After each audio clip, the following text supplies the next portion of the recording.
for your homework, so we might discuss a few of those questions. But first of all, when we look at Harrison Bergeron, obviously the biggest theme that pops out is equality, right? Because everyone in this society was supposed to be equal. What do you think the purpose of having everyone equal was for the government? What was that? Okay. Everyone getting along. What do you think a bigger purpose would be? Well, okay, let me ask it a different way. Do you think that freedom and equality are the same thing? Do you think that freedom comes with equality necessarily? No. No? Okay, and so vice versa.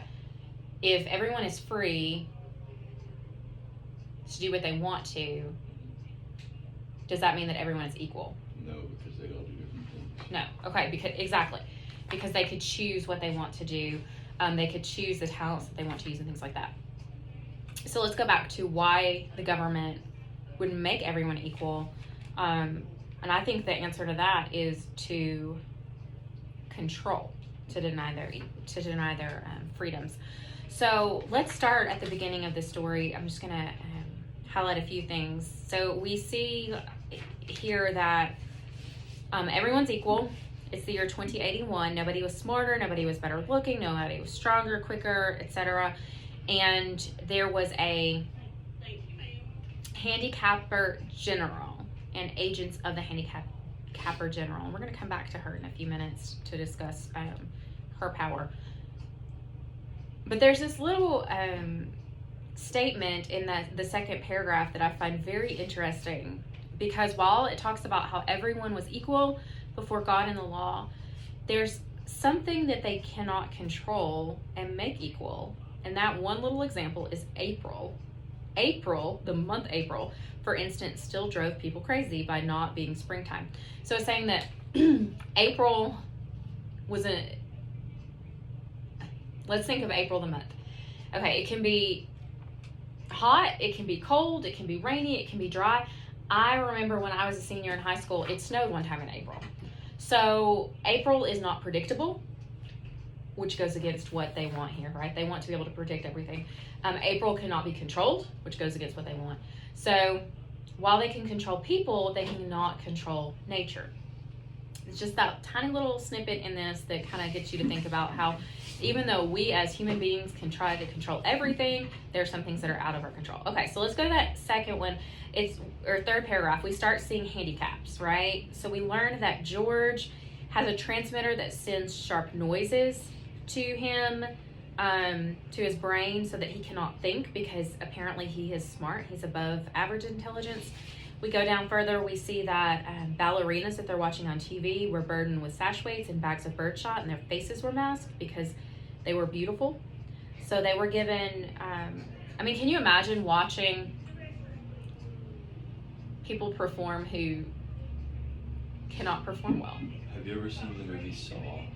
No. It's a horror movie, but yeah, they have like bear traps, yes, traps. That's what I imagine. Yeah, they have those big metal things all over them. Kind of freaky. Disturbing. Yeah, disturbing. Absolutely. And can you imagine like watching dancers with that? Like, it'd be very creepy. It would be very creepy and not enjoyable. So apparently we're not supposed to, everybody's supposed to be able to gain the same enjoyment of life that everyone else. So that means that no one can experience great joy, because then not everybody can experience great joy. Same thing goes with sadness. If we look back, there were tears on Hazel's cheek, but she'd forgotten for the moment what they were about. So since everyone is not experiencing sadness at the same time, they want to get rid of those emotions. So they do things like that transmitter and distractions, such as the television, to make sure that people are not feeling emotions. If we turn on that second page, it's starting to get hot in here. We get a little foreshadowing here. George says something about his abnormal son, who is now in jail. But then again, he gets distracted by that 21 gun salute. Then we learn more about George's personal handicap. We already knew that he had something in his ear because of his intelligence, but he also must be strong because he's got 47 pounds of birdshot around his neck. And then he reveals what the fine would be for taking it off. It would be 2 years in prison and $2,000 fine for every ball I took out. So, is this a choice? Are they given a choice to be equal? No, they're forced into it. So that goes to prove that they are under control. But they also think that this control makes their society better. Because George says that he's trying to have this conversation with Hazel about how if people start cheating, what do you think would happen? But then he says, what would? Like he can't even have this intelligent conversation with her. And that's by design, because what if he starts to actually think it through? They start breaking the code. Exactly. He's going to understand that this equality is actually taking away their freedom. All right, on this next page, we see the ballerina who is reading because this news announcer has a serious speech impediment, so he can't even read the announcement. The ballerina has to read it, and her voice starts to sound beautiful at first, so then she has to make it sound average. Starts talking about Harrison. Bergeron, how old is Harrison, remember? 14. It's kind of crazy. So he's a genius, an athlete, and under handicap because he's 7 feet tall. So apparently none of these handicaps can hold back his freedom, his uniqueness. And that goes, that theme shows us that our personal uniqueness, our individual gifts truly cannot be handicapped. Harrison Bergeron is supposed to represent us, those of us who are free right now. Okay, let's go back to him. He's got a tremendous pair of earphones that give him headaches. His glasses make it, the lenses are wavy so he can't even see right. He's got a lot of scrap metal. His eyebrows are shaven off. His white teeth are covered with black caps that snaggletooth random. He wears a red rubber ball on his nose. Very interesting. Okay, so Harrison Bergeron comes on set, and he's free. His first act as free, because he strips all of his handicaps off, is to try to take control, try to gather power back. He does that by declaring himself an emperor. He takes the ballerina as his empress. He strips the musicians of their handicap. He wants them to play beautiful music, because before, obviously, with their handicaps, it would just be subpar. But notice what his first act of freedom is to try to take control of others. It's kind of interesting, that cycle of we want everyone to be free, be able to make their own choices, but then maybe when we're free, do we all have a tendency to want to be in control? Something to think about. Okay, then we get Diana Moon Glampers, the handicapper general. She loads her gun and she shoots Harrison Bergeron and the ballerina empress. Does she have power right now? She does. Obviously, she has something that, it doesn't say explicitly, but do you think she has any handicaps on her? Like, do you think that she's able to wear the stuff around her? They do in that bathroom. It's like shaking. I don't think she does either. So. And she has a gun. She has a gun, so obviously that makes her more powerful. Like, the walls are literally shaking right now. More powerful than other people. So in a world where everyone seeks to be equal, there's always going to be someone who has an unfair advantage.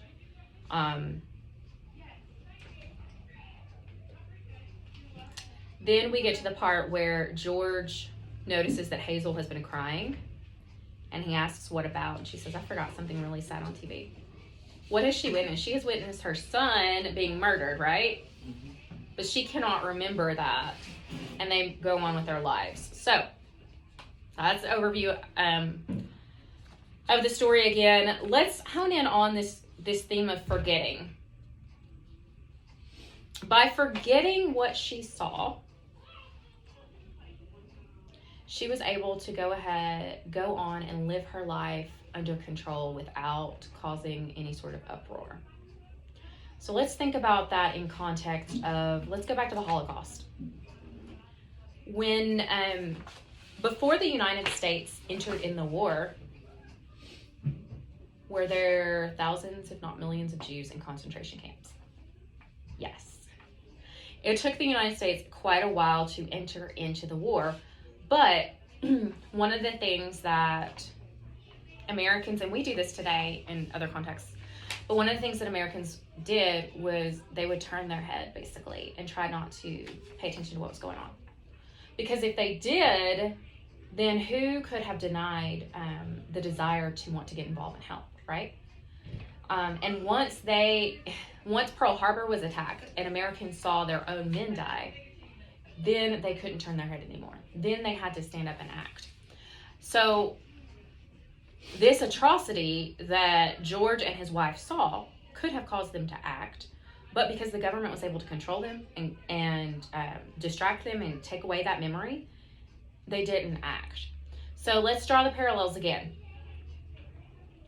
In our society today, if we are distracted and don't dwell too long on people's injustices, or don't dwell too long on anything that's going on that's unfair in the world, then we really don't feel that urge to act, right? We can just be content with our little world. But I don't know if you've ever had this happen to you, where you like get sucked into a news story and read just like horrible things that are happening, and it makes you just want to do something, right? And I think God does this. We're designed by Him to have that desire to want to help people and to make people have justice for people. But if we turn our heads, if we don't read those news stories, if we don't pay attention to what's going on, it's very easy to, just like these people, be under the control of not necessarily our government, but be under the control of our own downfalls, our own selfish desires. So that's one big point, and I don't even remember what I have the essay prompt as, but that's one big point about how when we forget things, actually, I'm using that. Let me look up this quote by Elie Wiesel, and he was a Holocaust survivor. When he was just 12 years old, he was imprisoned in a concentration camp, and he said this about remembering. Let me find it.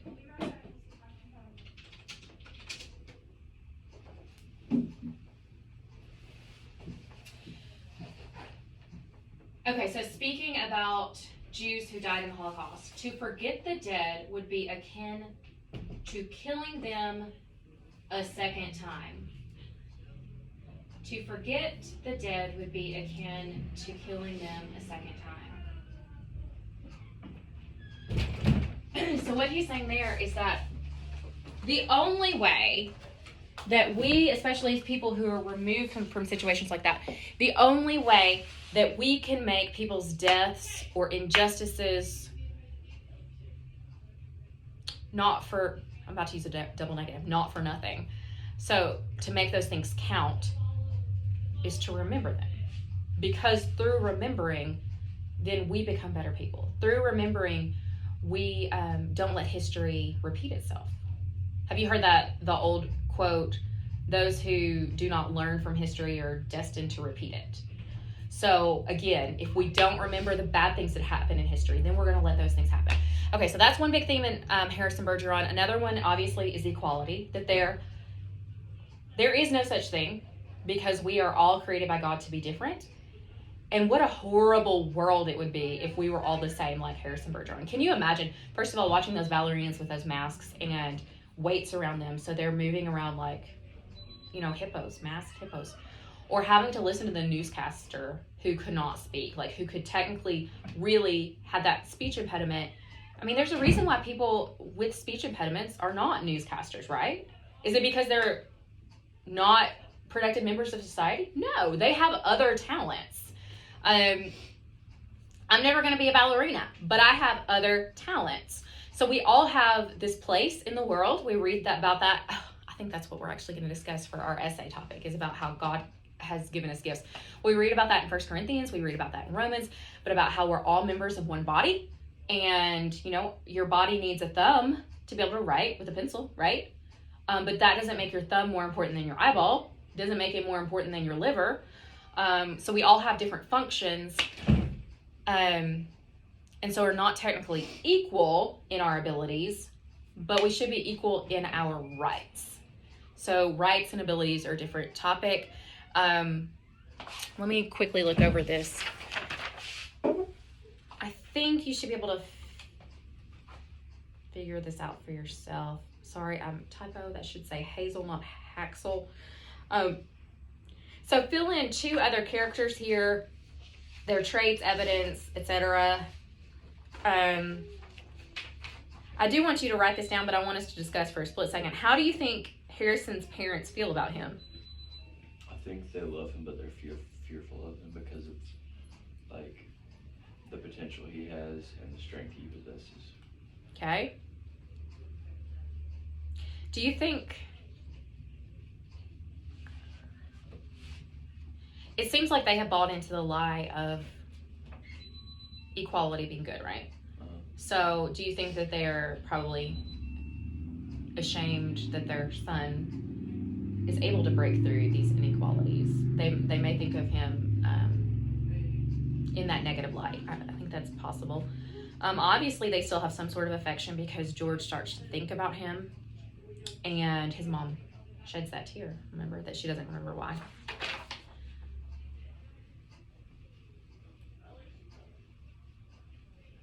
Okay. The rest of these I want you to do on your own and turn that in on Thursday. We'll discuss and chat. Let me